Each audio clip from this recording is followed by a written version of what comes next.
From Korea to Germany. From Alaska to Puerto Rico.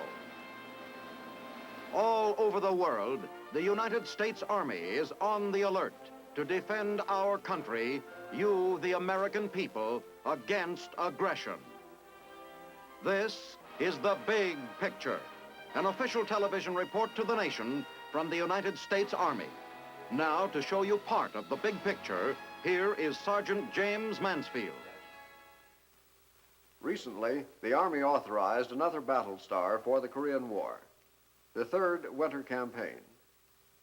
What was this winter like in Korea? What is the soldier going through in order to earn this new battle star? Today, we'd like to take you to Korea and relive for you some of the hardships and the fighting these men have endured.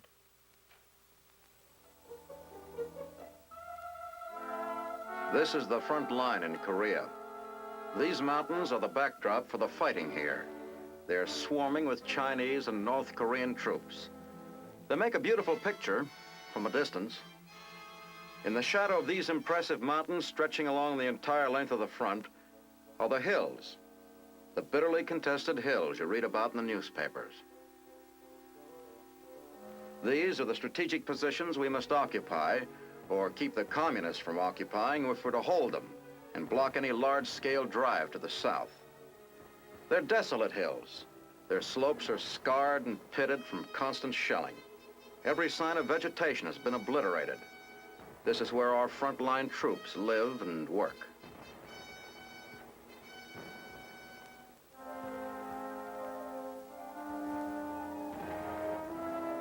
They move about with extreme caution during the day.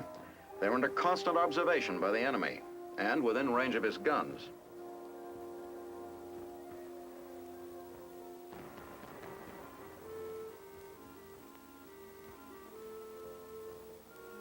These key hills are precarious positions. The communists want us off of them. Attacks are inevitable and frequent.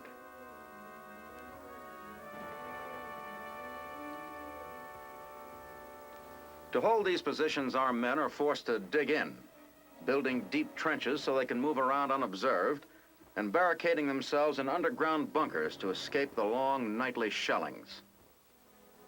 During the long wait between attacks, they burrow deeper into the ground, living almost like animals, coming out only to supply themselves with food or charcoal to warm themselves.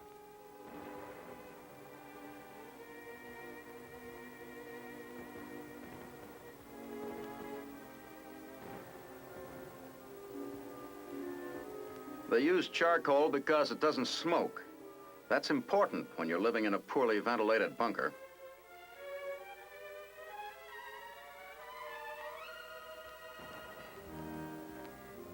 On the protected southern slopes of these hills, life's a little more normal. They're still within calling distance of the enemy, but here at least they can walk around without worrying about snipers. Here, some of them even have a chance to forget the war and the conditions they live under. Well, for a few minutes anyway.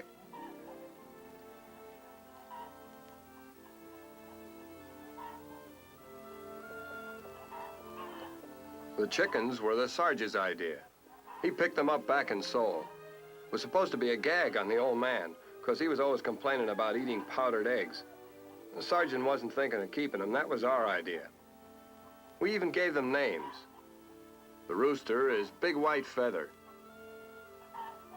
We call that speckled hen Margaret.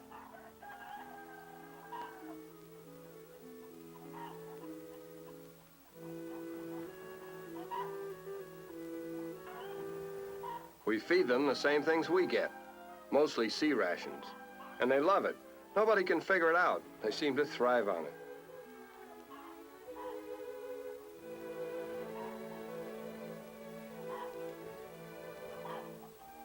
It sure took a lot of scrounging to come up with enough chicken wire to build that coop. A couple of the guys even pitched in and built them a bunker. They need one here.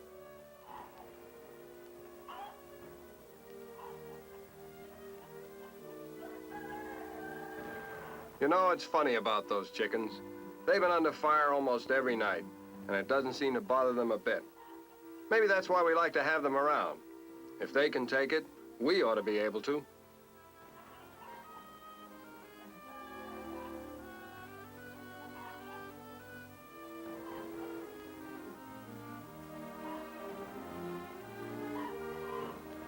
Whatever reason we have for keeping those chicks, it's certainly not the eggs.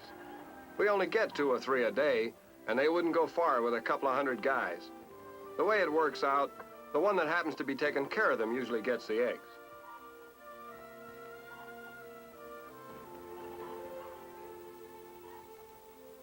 He's welcome to them.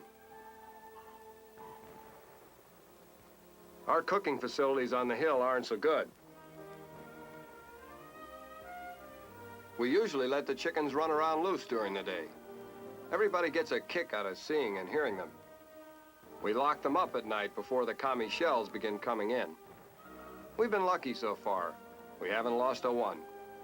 Those chicks have seen a lot more than 30 days of frontline service. They've really earned that combat infantry badge. And while these men are caring for their chickens, a few hundred yards away, other UN troops are studying the enemy positions and trying to figure out what he is up to. That's what the war in Korea is like. It's a war of waiting and watching.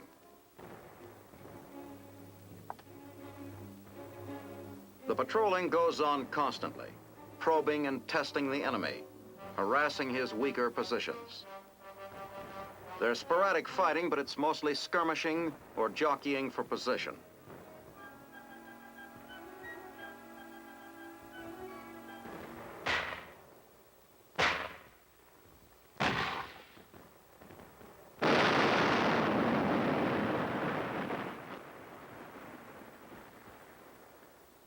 They use up plenty of ammunition here, but they have all they need.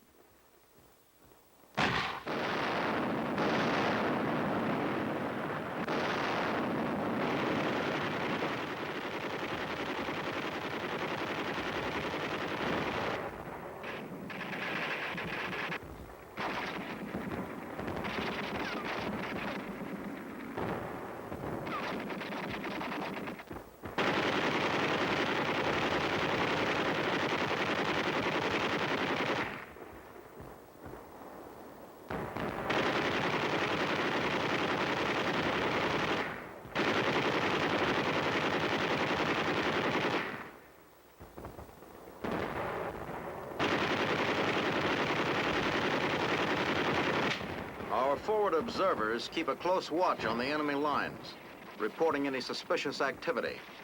In the trenches, the waiting and watching go on. They eat when and where they can, usually sea rations. And right out of the can. Maybe it doesn't taste like home cooking, but it's good food, and it will supply a lot of strength and energy that's important out here.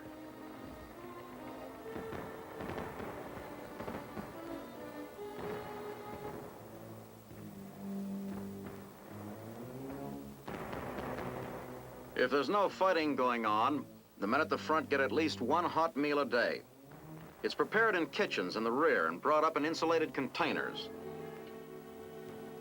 It's really hot when they get it. That hot meal is pretty important to these guys.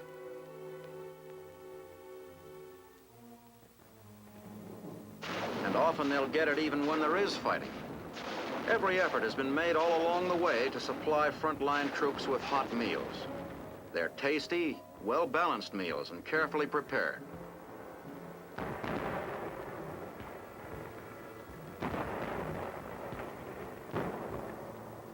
Men returning to the rear often say that the food they receive there never tastes as good as it did at the front.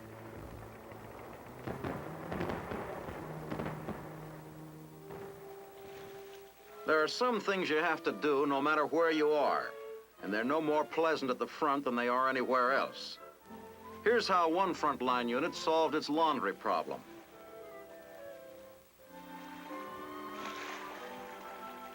It's primitive, but it cleans them, and it's a lot easier than washing clothes by hand.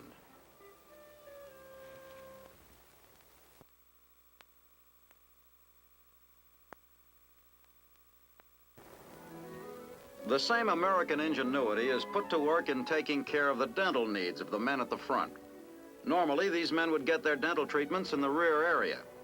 But if they need attention and they can't get back there, the dentist is brought up to them.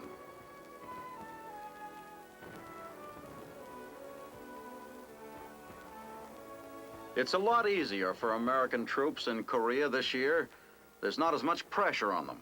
One reason is the training and equipping of South Koreans to replace them. They make good soldiers, and they're anxious to fight.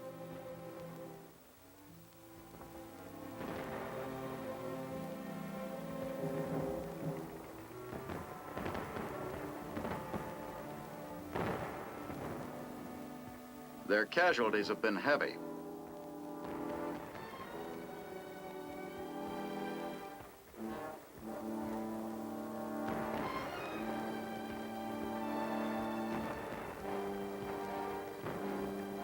At one time, we held over 60% of the front in Korea. Today, we're holding only 25. Now it's the South Koreans who hold most of the front.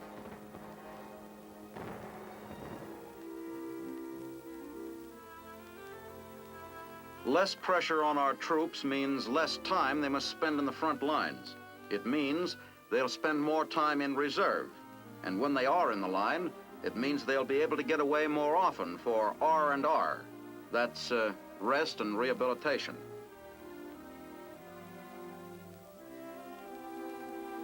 R&R never runs more than a week, but to a man who has been in the line for a month or two, it makes a big difference.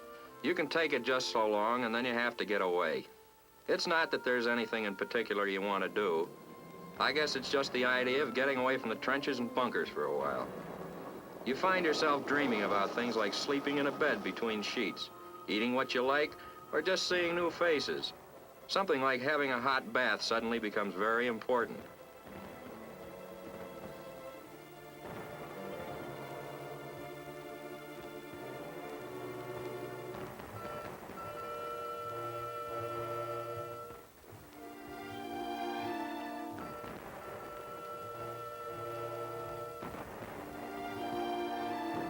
I'm not saying all you do on R&R is eat, take a bath and go to bed.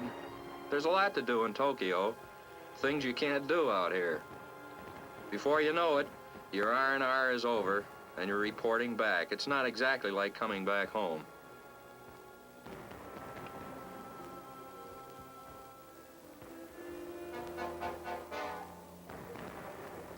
That sign is no gag. You really earn your 45 bucks here. Glad to be back? Are you kidding? Maybe you did miss the old faces. Well, some of them aren't around now. Apart from that, nothing's changed. The bunker? Well, it looks just as you remembered it. That sleeping bag didn't turn into a feather bed while you're away either. Even the trenches are still the same. You could still walk along any one of them with your eyes closed.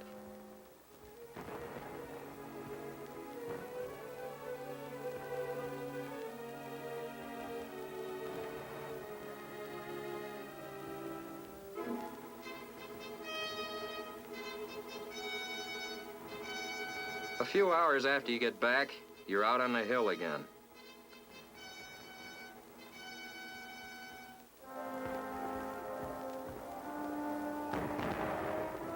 And the watching and the waiting start all over again.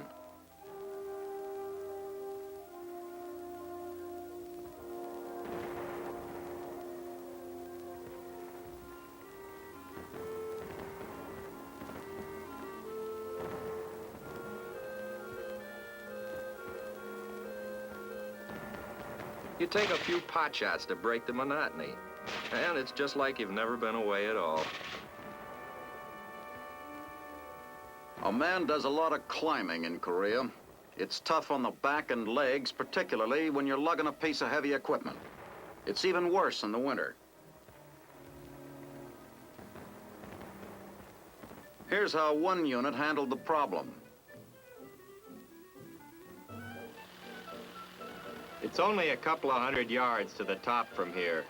But if the trails are icy and you're loaded down with supplies and equipment, it seems like 10 miles. It's just as bad coming down. It could take an hour or two. Now we can ride up or down, and it only takes a few minutes.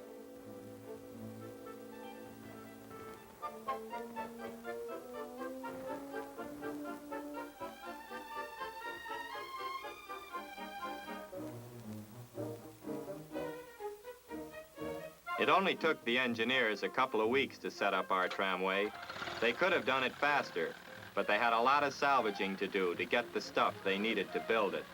If you ask me, next to the guns, that tramway is the most important piece of equipment on the hill.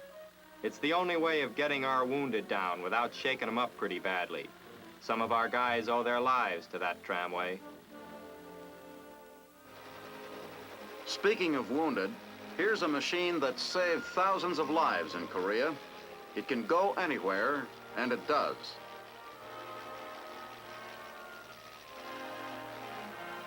A few years ago, a seriously wounded soldier stranded in the mountains would have had little chance of reaching a hospital alive. It would have taken hours or even days just to get him out of the mountains. Today, he's carried to one of the big hospitals in the rear in a matter of minutes, and it's done smoothly and safely.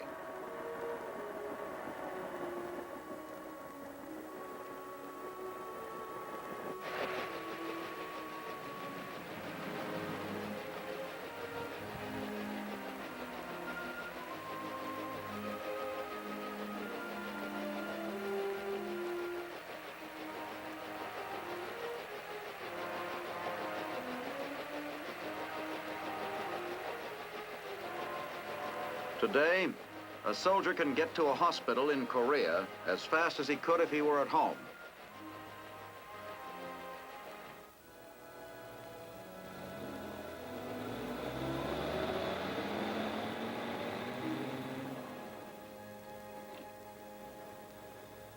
We've learned a lot during the 3 winters we've been in Korea, but snow and ice are still big problems. Moving a heavy gun like this up a narrow mountain road is hard enough under the best conditions. With snow and ice on the road, it becomes a slow and dangerous job.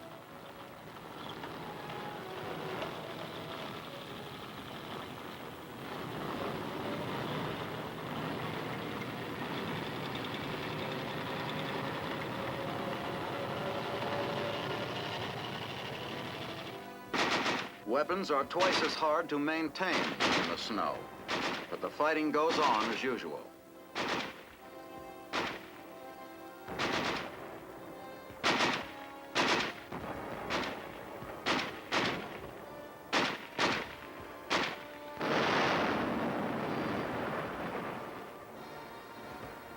In spite of the ice and snow, there's plenty of ammunition here to keep this big gun firing. It's the same way all along the entire front. When the ammunition is needed, it's always there.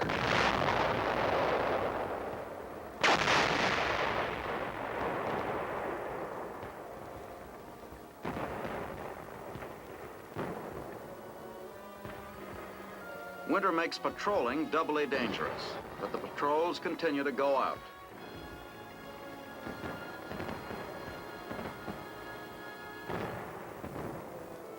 And snow or no snow, the hot chow comes up as usual. The mountain trails are icy, and it takes the South Korean porters twice as long to bring the food up from the rear. It may take longer, but it usually gets there.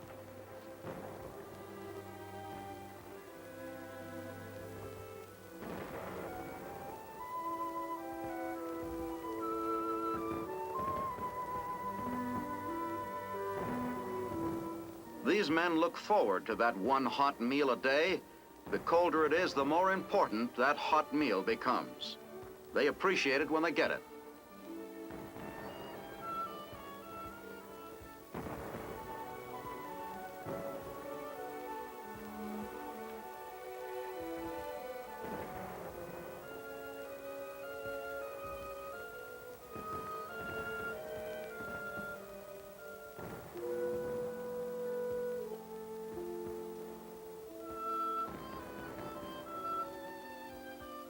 It seems quieter in the winter all along the front. The snow muffles the sound of the big guns.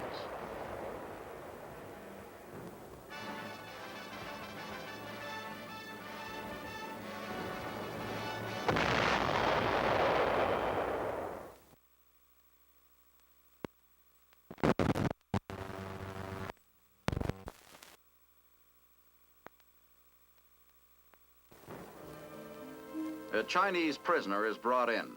He is being processed by this Ethiopian officer before sending him to the rear.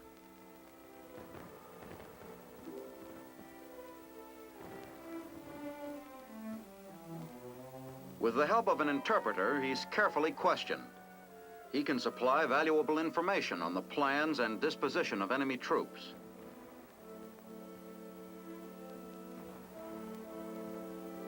Here's the face of the enemy. He's not an impressive-looking soldier by our standards, but he's a good fighter, and he's had a lot of experience.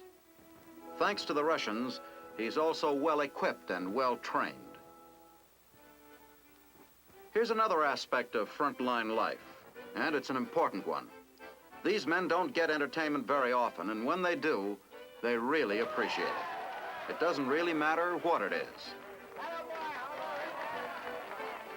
Of course, if it happens to be a good-looking girl, so much the better. But it really doesn't matter. These guys are starved for entertainment.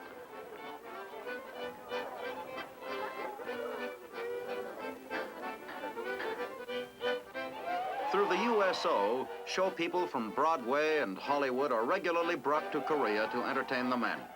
Much of their entertaining is done close to the front lines. In spite of the dangers and the discomforts, most of these people consider it a privilege to be able to help these men forget the war and the grim part they are playing in it, even if it's only for a few minutes. Just as men at the front develop a new appreciation for entertainment, they also develop a new and deeper appreciation for religion. Hard-working Army chaplains see that services are held regularly all along the front.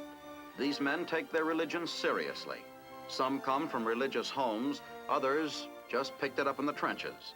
All of them seem to find comfort in these simple hillside services. A few miles away in another sector, preparations are already underway for an attack. There's a lot to do, and it goes on for days.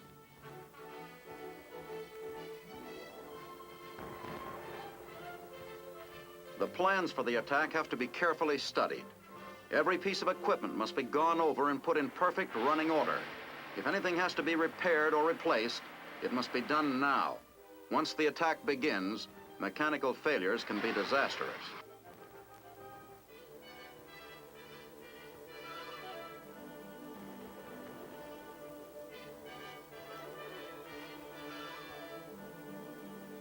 As the hour for the attack approaches, the tanks move forward to take on ammunition and fuel.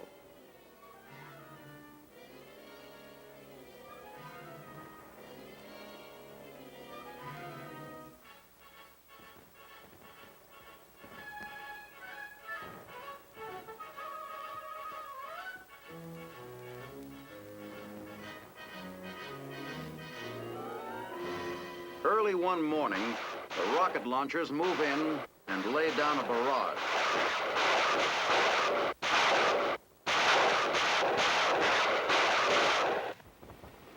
The attack begins. You can't see the enemy, but he's there, waiting.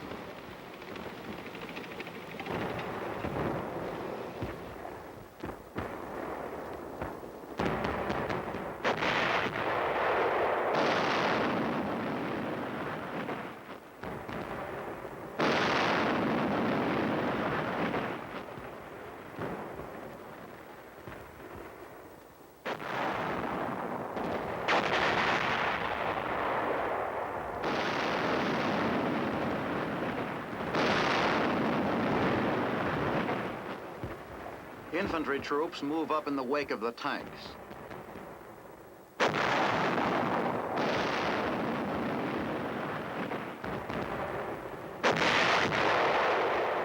Our planes are supporting with napalm and smoke.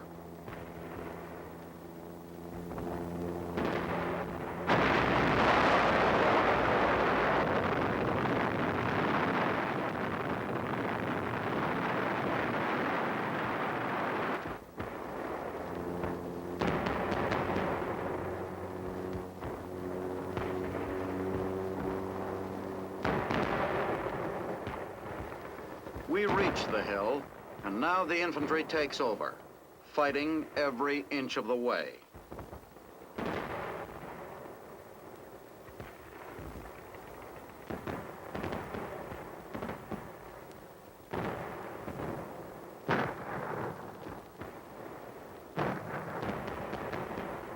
They finally get to the top. Now all they have to do is stay there. The fighting goes on into the night.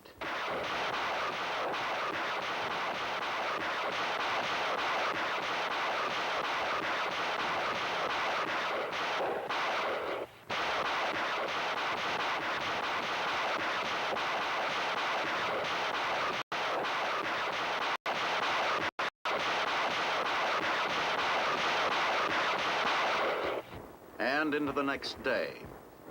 Along the rest of the front, men continue to stand guard on other hills we have won, waiting, watching, and fighting to hold them.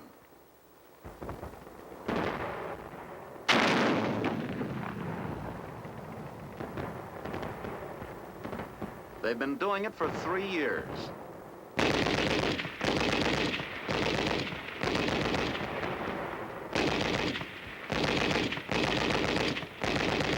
They'll do it again, if necessary.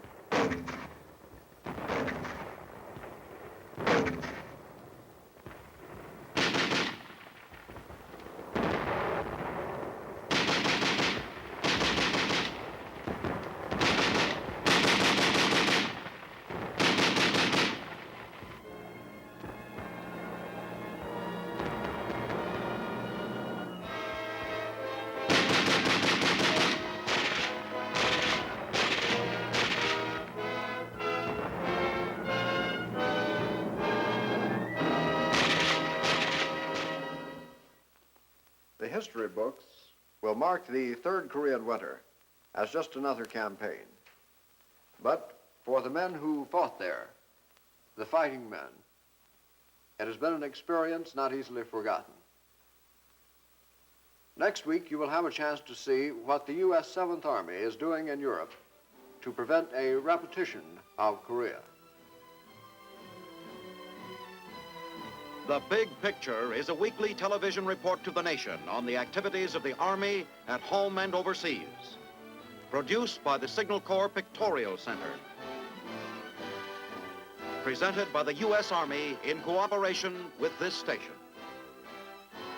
You can be an important part of the Big Picture.